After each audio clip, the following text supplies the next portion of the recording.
Yeah, I mean, it's so just like a social thing, I guess. Yeah, it's kind of just a social thing. But smoking also is like a personal thing, like it's something you do on your own.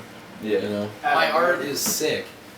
When I get high and go to an art class, which I don't do, I don't smoke, I find myself a lot more concentrated. I can honestly, like when I'm high, I can just like hyper focus on shit. Like I can I go into like class all the time and I'll just be like I won't even be like paying attention to the teacher, but I'll just be writing down. Smoke about 3 times a day. Yeah, I'd say 3 times. Yeah. Problem. It's like sometimes in the summer, definitely I smoke way more. I sit on my porch, smoking so much tree all day. My ass gets surveillance from the EPA. Smoking dope on a boat in a white tee, floating on the fruit punch ocean, a high sea. There is something going on. Smith the era, the nation, an American movement. Call it urbanization. Token cess is what I love to do. Sue me. Puff some mad green bud, keep my eyes droopy. Lyrics hit like a quad perk bong smoothly. Mary Jane and I go together, real groovy. In the Northwest is the most potent herb. One time I chiefed outside, I started choking birds. I see it everywhere in the school. I think the school is really apathetic about the marijuana use and that it's widespread, and most people don't see a real issue with it. I see it in my wrestlers, I see it in my students in class, I see it in the hallways. It's everywhere. Over the spectrum of all the years I've been here, I think it's highly prevalent now. And I think it's a large amount of people using it. It's usually about 75%, 80% of my students in my class are using marijuana. So in my era it was alcohol, and smoking cigarettes. So this era it's marijuana. I wouldn't say most people, but like a good portion of people definitely smoke. I don't think it's just a Cleveland issue or problem, but there is definitely a weed culture in Cleveland. But I mean, not everyone has to do it. I think weed in Portland is very prevalent as a whole. So I mean, it's not just Cleveland. It's De La Salle, it's Grant, it's Lincoln, it's all of them. There's some good weed in Portland. It's good and it's really easy to get. I found that the Portland weed is really good because the marijuana laws are pretty lax. So a lot of people grow it around here, which makes it exponentially cheap. With a lot of other drugs, like with cocaine, you have to have a certain amount of money to fiend a cocaine addiction. Whereas weed in Portland, it's kind of become really lax and kind of fun thing that a lot of people do because it's so cheap here. It's also becoming kind of a less controversial subject for a lot of people and a more common used practice. So I found that there's a lot more students coming to school stoned. I can't even have a conversation with some of my kids because they're so high. And you can't do anything about it because there's no way to prove it unless it's on them. And the eyes glazed over, the slow, slurred speech, the lack of motivation in the classroom, the not following through with assignments. I mean, the list goes on.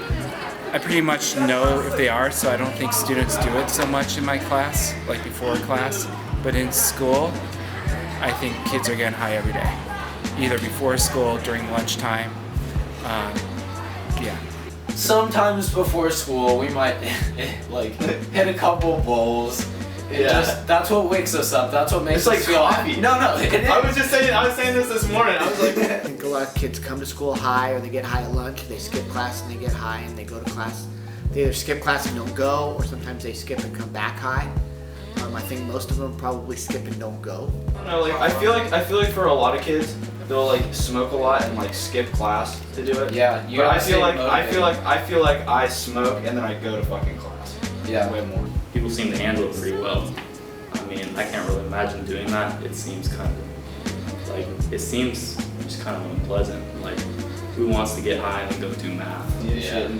I have to go to school. This stuff is suck. And then it's you just hit the bowl a couple times. You're all right. you're loosened up. I can learn some math. Yeah, it depends if you're coming to the class just to be high and goof around, or if you're coming to the class to be high and still do your work. It depends on the class. If you're just getting busy work that you can just mindlessly do. Yeah, because a lot of classes are just fill out this worksheet because it's public school. Someone passed the doobie and I'm out. Life is but a movie. Yeah, I went to high school. I went to school high. Yeah, I went to high school. Ooh, I went to school high. Yeah, I went to high school, but I went to school high, nigga. Yeah, I can talk about dealing. I'm not a dealer, but I know people who deal, and they're pretty good at what they do. I wouldn't recommend it to certain people, but depending on the person, they can be really successful in their business. And the right people who know the right people could get really good deals and start dealing, and that would work out. A lot of positive use of marijuana, and there's also a lot of abusive use. Most kids abuse it. I know some kids do at our school smoke every day, like 3 times a day, and stay high like most of the time. And I don't think that's good. Like, I don't know what they're gaining from that. Would you get about an ounce at the start of the week and finish it by the end? Or probably a couple days before your next paycheck. Yeah, there's like probably two half like 5 days in the summer. Probably like 5 times a day. No, I smoke like 1 to 3 times a day. And it's been that way for like a year. It's a good number. But for all, there's kids that like straight just like drop out of school just because they just cheap all fucking. Exactly. Like we decided that we were gonna smoke so much weed until we just got blackout high. Like we literally couldn't move. Like we would put ourselves into kush coma. So the research has been mixed as far as brain function and neurocognition. In 2003, University of California did a study where they looked at over 600 cannabis users, and they did self-reports on the effects of marijuana use. And during that study, no effects were found.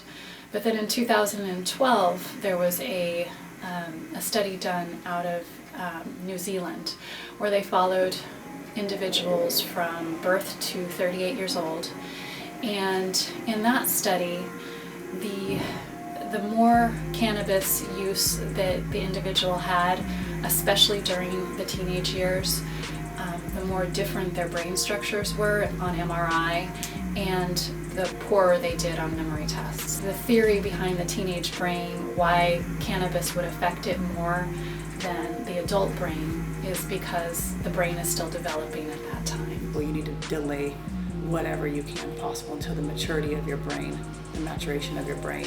It's definitely changing and altering the chemical makeup of your brain. And it increases the anxiety in your life if you don't have it. Well, they don't develop like a physiological dependence on it where, you know, they get the shakes and they get sick if they don't smoke marijuana. I mean, certainly that's not the case. But the psychological dependency is uncanny. That they need it to get through the day, that they need it to feel good, that they need it to feel comfortable, that they need it to relax, that they need it to relieve boredom. You know, all of those things. It's huge, and a lot of people don't understand how big that psychological addiction is. Well, I believe that weed is not addictive. There are some people that, you know, are just dependent on the cycle or the schedule of smoking weed. And it's just like, you know, it's a part of their day. We're addicted to being on our phones 4 hours a day. Exactly. Cigarettes. There's mental addiction. Just looking inside our phones when we should be like social with other people and like talking to other people and not like. Well, you can develop a habit of smoking a lot, but it's not necessarily an addiction. Like if you need to stop, you can. But if you don't need to stop, there's no reason to. The question is whether you have control of it or not. So a lot of it's based, I feel like it's based on like the media and shit. And because like now you see like rappers all the time smoking weed. You see like, you know, on the news you see like, you know, fucking they're trying to pass laws in like states where so you can, you know, legalize cannabis for, you know, recreational use. It's way more socially accepted in our society these days. And it feels rationalized because it's not like drinking alcohol. So I think it's a rationalized behavior for sure. For alcohol, for most people, is a thing that happens only on the weekends, or like usually on the weekends. Or it's more of like a special event thing, like you're about to get drunk for the function, you're about to get drunk for this, you're not about to just like sit around in the basement with your homeboys and get drunk. You know, alcohol and weed honestly have similar cognitive effects on me personally. And I would much rather be involved in the weed culture. You know, some people would say that, you know, weed is more prevalent than alcohol at, you know, at Cleveland or at, you know, Portland public schools in general, but I would argue that that's not really the case. I would say that there's some heavy alcohol use and some people that I see that might be, developing alcoholism, as, in their teen years, and I see that as really scary because for me, you never go home when you're high and, beat your wife or, yell at your kids. There's more self-reflection than there is like kind of outward, anger or, frustration or whatever. I think that that's really kind of emblematic of the two cultures in general. I think that the alcohol culture tends much more towards negative social interactions and unhealthy social interactions between people. There's a lot of people that I know that that have either that have gotten drunk or somebody two people who were drunk and they feel like they were taken advantage of and they feel like they were not able to make a really clear choice. And I feel like you never really hear that involving marijuana. You never hear that. Yeah, that's just I think that's a really just negative thing. And I think that I'd rather have people, smoking marijuana than drinking heavily. But if you go to a party and you're socializing and you choose to use while you're in a moment with your friends, that's a whole different category than doing it on a Monday through Sunday basis. Yeah, I think it is a minority. I think most people just do it recreationally. I think most people are social smokers, or at least smoke when they're not doing anything else. Some kids are just out to experiment in high school, but are conscious about how much they're doing things and are aware that there can be negative effects of using too many drugs or alcohol or letting it consume their life. I think there's people that can use anything responsibly. I think there's people that can drink responsibly. I think there's people that can gamble responsibly. I think there's people that can smoke weed responsibly. I think it's a social thing, and I think it should happen during free time, but not during a school week or a school day. But I do think there are people that really manage it very well and know how to use any substance in moderation, which I think is totally acceptable. I would say that I probably smoke weed like twice or 3 times a month. During school, it's probably less. It could be like, once a month. But during the summer, it's probably like, 2 or 3 times a month. I try to make sure that it doesn't affect anything, like be it sports or schoolwork or family chores or activities. Like I have no interest in being high at school. I feel like that's just a very negative thing. Ideally, people would all use weed responsibly, but just do it like less often. Do it with your friends and just have like a time that's that's healthy and interesting, have some intellectual conversation.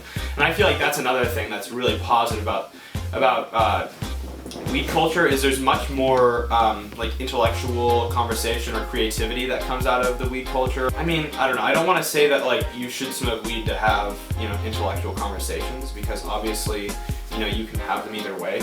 But I think that definitely like some of the time it can bring you to a state of mind where you're more willing to question what you believe and be more open to to the world or to different ideas. And I think that is a good thing. I think it is, and in that way it's a very good communal drug or substance, because it is very it's definitely bond forming. Has a lot of positive use. I mean, people like to bond over it, and I think that's a really good thing, because weed brings people together, brings positive people together. Well, we're not really like causing any harm to anybody, and it's like weed doesn't fucking like really harm us. It's not like we're like smoking. We're smart about it, and we're not smoking like some fucked up drug like little like Weed has always been a good plant, and it never really harmed anybody, and nobody's really gotten hurt from marijuana. It gives you something to do. Yeah. You talk to people a lot more. The people you're more interested in shit. Like. Yeah. It's you can have funny experiences, make good memories. I don't know, smoking weed's fun. And again, marijuana in Oregon's been decriminalized federally. It's still a crime, so it's kind of up in the air. Things are in big transition right now. It's definitely a good thing for our society, and I think we're moving in the right direction by legalizing marijuana. recognizing that it's something that people can choose to do recreationally and use safely. People over 21 can buy it in stores. That might decrease the number of people who are dealing it on the streets and might make it harder for high schoolers to get it. Like I used to be able to get weed all the time, but getting alcohol was like way harder. It's easy no matter what it is. It's accessible. You can get marijuana anywhere.